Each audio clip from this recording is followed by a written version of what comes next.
Welcome to B2B IMPACT by BDB. Join me, Matt Smith, CEO of BDB, and Oliver Brewood, BDB's Head of Digital and Technology, as we get together to discuss the myriad of trends, topics, opportunities, and developments in the world of B2B marketing and communications. Our aim is to arm you with content, opinions, and insights that deliver lasting and meaningful impact across the B2B community, helping the global businesses and brands we partner with navigate their way through the information and communication revolution. Are you ready to make an impact?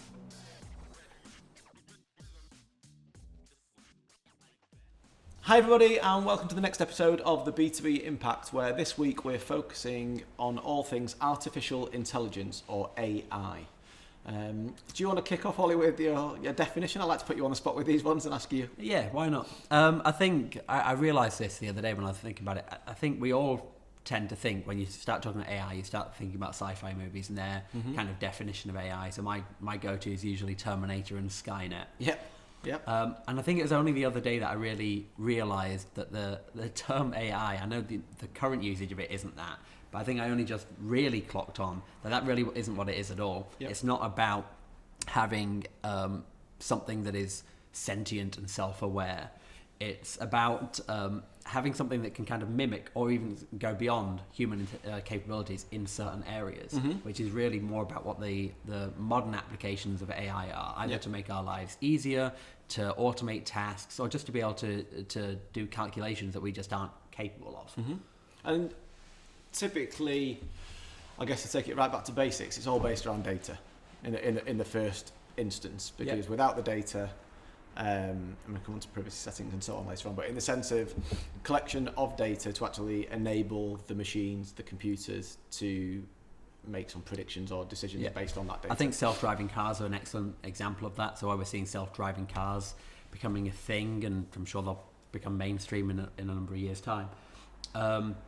That's all based on the data that they've been fed and that they've learned from test drives and so on and so forth, to understand what's a danger, to understand the stopping distance, to understand when a child playing with a ball by the side of the road could be a hazard, and it might need to bear that in mind as it's driving. So all that is based on the data points it's been fed. With certain algorithms built into that data analysis. Yes, explaining how to understand it, how to pattern recognize. But I guess in terms of the actual data itself, so you've got the data, you've got the algorithms that are kind of forcing the predictive analysis that the machines, let's call them, are effectively performing. The ability to kind of learn, advance and evolve is an interesting area, I guess, is not just taking the data and making a straight decision, but also be able to get things right, wrong, improve, and kind of finesse that decision making over time. It was something when I was doing a lot of the pre-reading, is what leads you more towards the fear-mongering side of AI, I guess, potentially. Yeah, and I think we can touch more on it probably later on in the podcast, but I was listening to an example where it was talking about how you can feed a computer pictures of cats, for example, and just keep giving it picture after picture and saying, this is a cat, this is a cat, this is a cat. We've not said a cat is something that is this shape, size, has a tail that shape, has ears this shape, has whiskers, etc. It's just learning that itself. But then I guess the fear angle and potential concern comes from, we don't know behind the scenes what the computer has decided is a cat.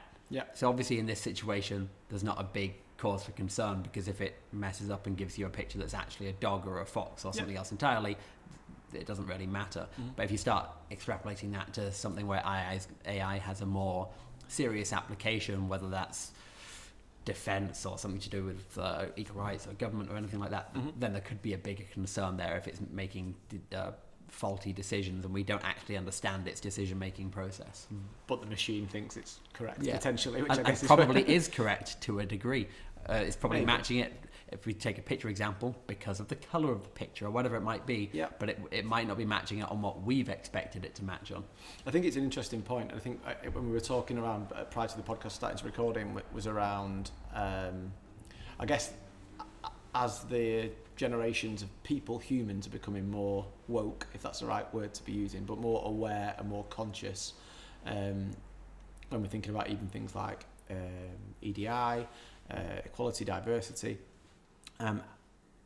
has the machine got the ability to kind of take that kind of empathy that you get as a human and that emotive value into play, or if it's just hard data that it's basing facts on, that's where there's a risk. Obviously, things could go wrong potentially further down the line. Well, there's a video that I'm sure we can drop into the podcast description if people are interested, but it was talking about the potential of applying AI to like the judicial system, and there you've got all sorts of concerns about the propensity of somebody to reoffend, and it could be making that decision, let's just say on the surface, okay, 90% of that category of person, whatever that category of person is, or that category of criminal, might reoffend.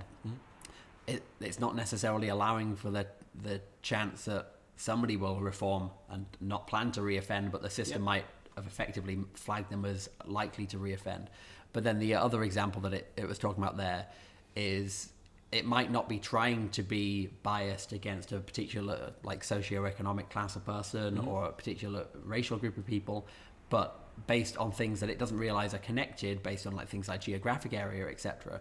It might accidentally be introducing those biases, either because of almost accidentally been programmed in based on the programmer's bias, or because it's learned something where there's almost like correlated data.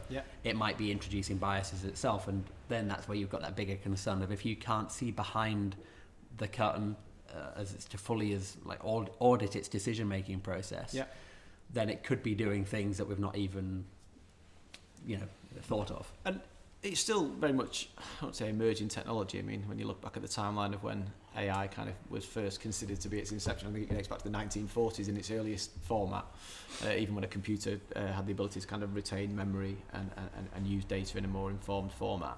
But why do you think AI is going to be so important going forward into the future now as we sit here today? Well, I think, I can't be certain, but I think it's in the last sort of 10 years or so we've really seen the term thrown around quite a lot, and we've seen different applications of it really come in. And it's just got, obviously there's a lot of power in terms of how it can help us, in terms of making our lives easier, in terms of making our lives more efficient, in terms of doing things that we just aren't capable of doing because we're not smart enough, or because we all expire and AI can be around longer working out problems that are just too complex to work on.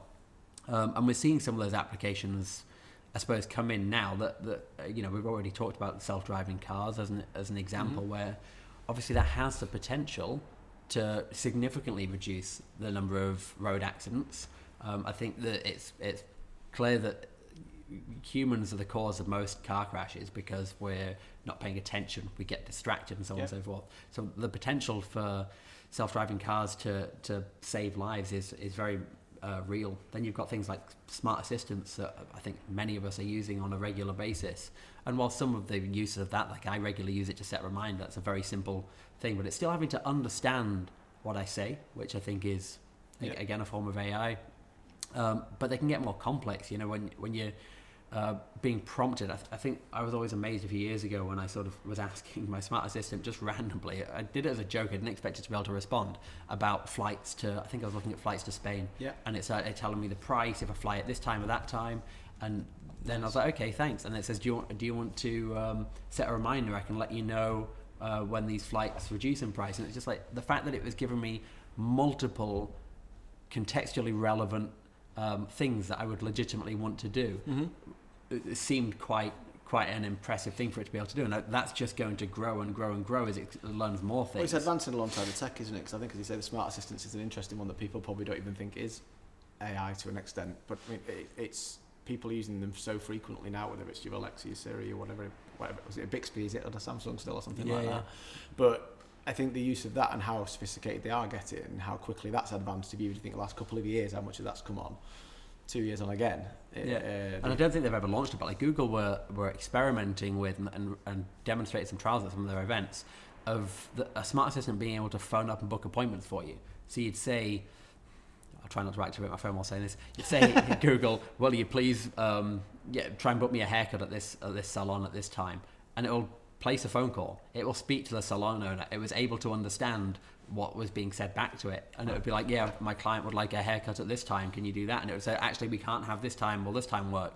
And then in some cases I think it was able to say, yes, that will work, or let me get back to you, and then hang up the call. But it was literally able to book a restaurant reservation or salon for you.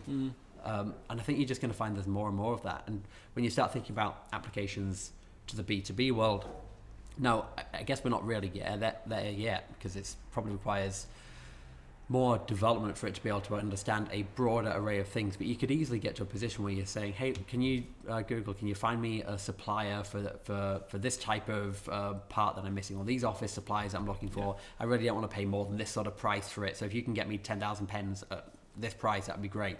You can imagine that's not really that much of a stretch. Because efficiency seems to be the main upside to it at the minute in terms of the volume of data that it can kind of crunch through in the speed that a human brain physically can't at the minute. Do you think there's a genuine risk? When you hear about the fear-mongering around AI, you hear a lot of worries about it taking jobs and, you know, replacing humans. Do you think that's inevitable? I think we saw that in history, haven't we, with the Industrial Revolution. It does create a shift in the type of jobs that are required.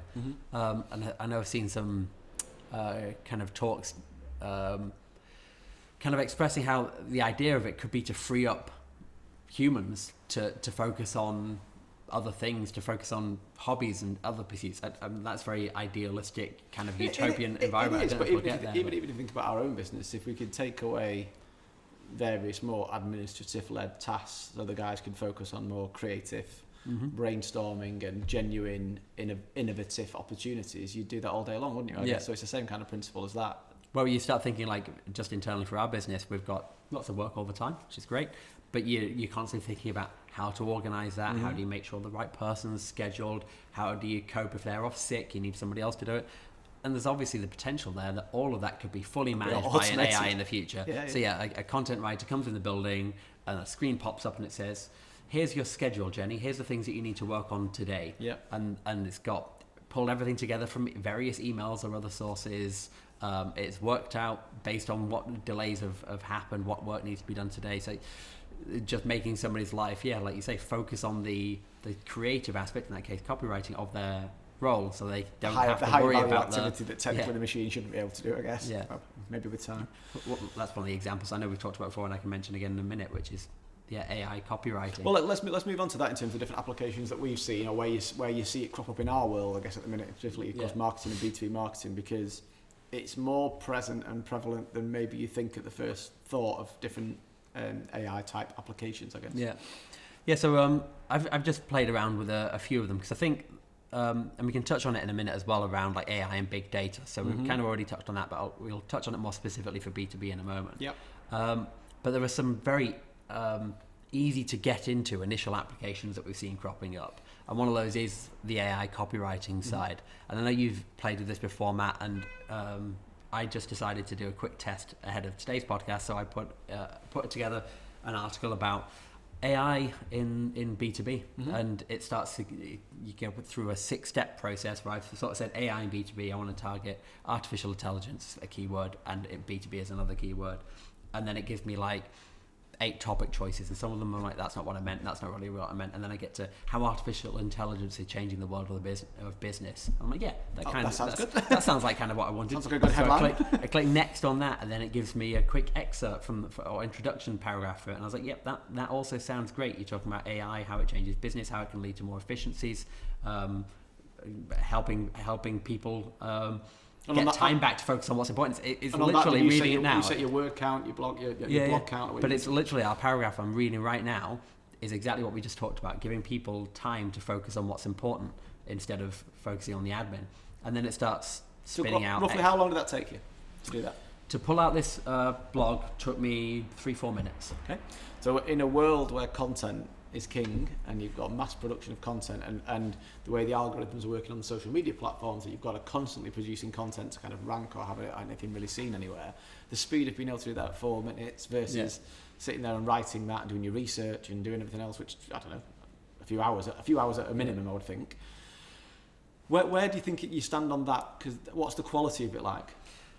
So I think that I was quite curious about this. I'm wondering if you put this in front of somebody that doesn't know a computer wrote it.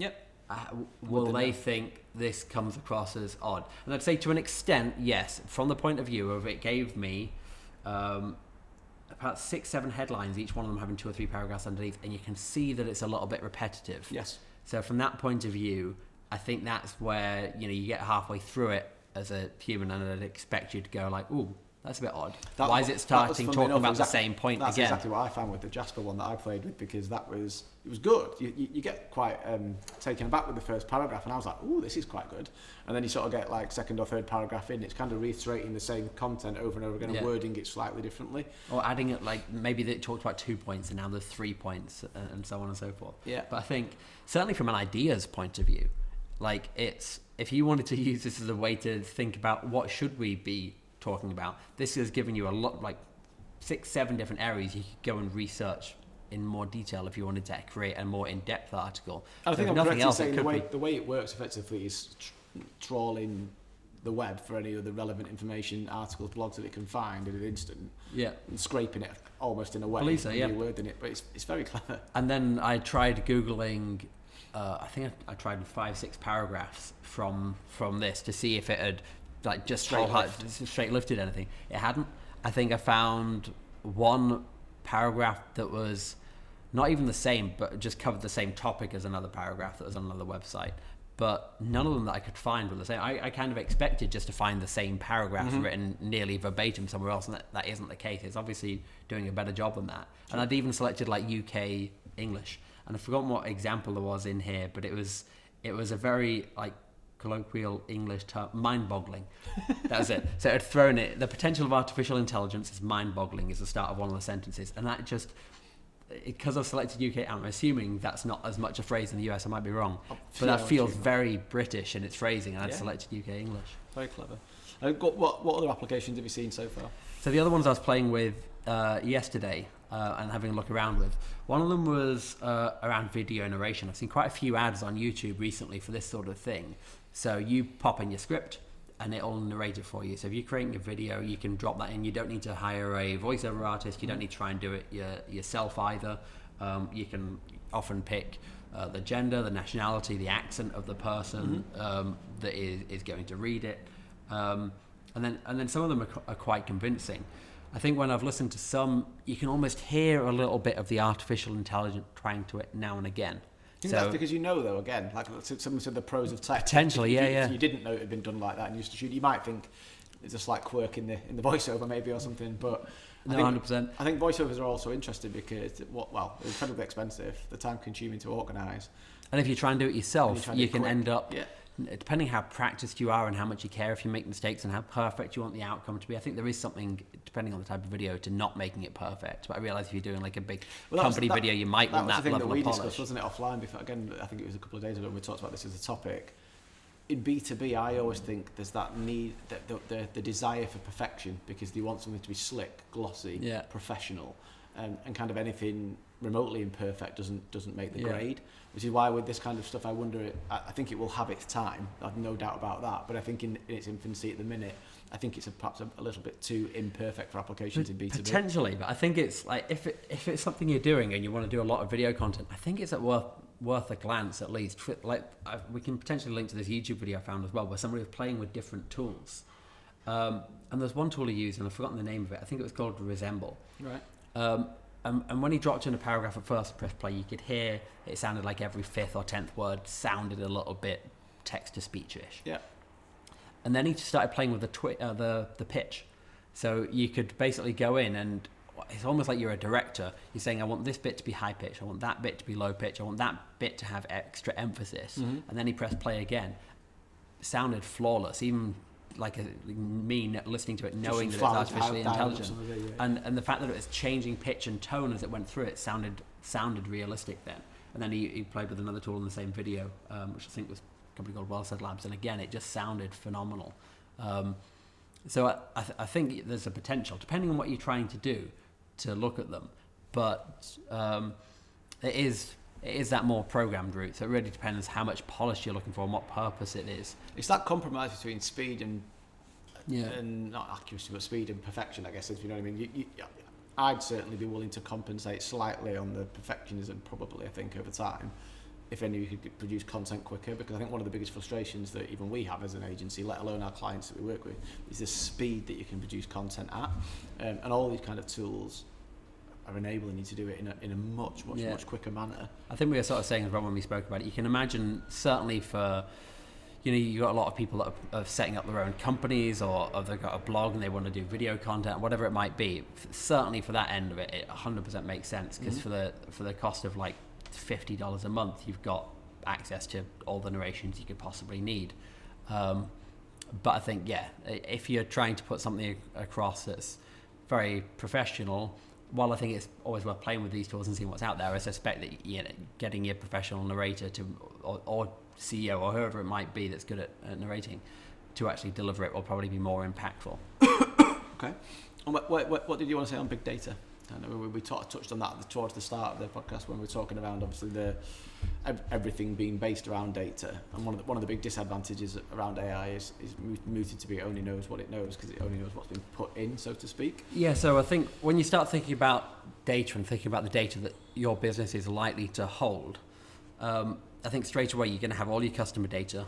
If you've got a CRM like Salesforce, you've probably got data about when contact first started, how long that deal took to get over the line, and so on and so forth. You probably even have details in there as well, like who were the decision makers that are involved. And I think that's where you start having the possibility to have things like AI be able to look at that data and understand, well, what does an ideal customer actually look like? Yeah. Does this type of customer actually convert into, does this type of prospect convert into a customer? Who needs to be involved in the deal, for this to actually convert? Because it's easy for us to say, oh, we think if you get the marketing director and a CEO involved, we'll nearly always get a sale. But actually having that, if you're doing enough sales, having data to say that will help your salespeople then make smarter decisions and say, can we get the CEO down and get them involved? And then I started thinking further about that. You could have things like renewals, like what signals indicate a customer might renew or might not renew. Because I think that's when you start thinking about marketing applications, that could be a really great point for you to be able to start thinking about, well, how do we jump in?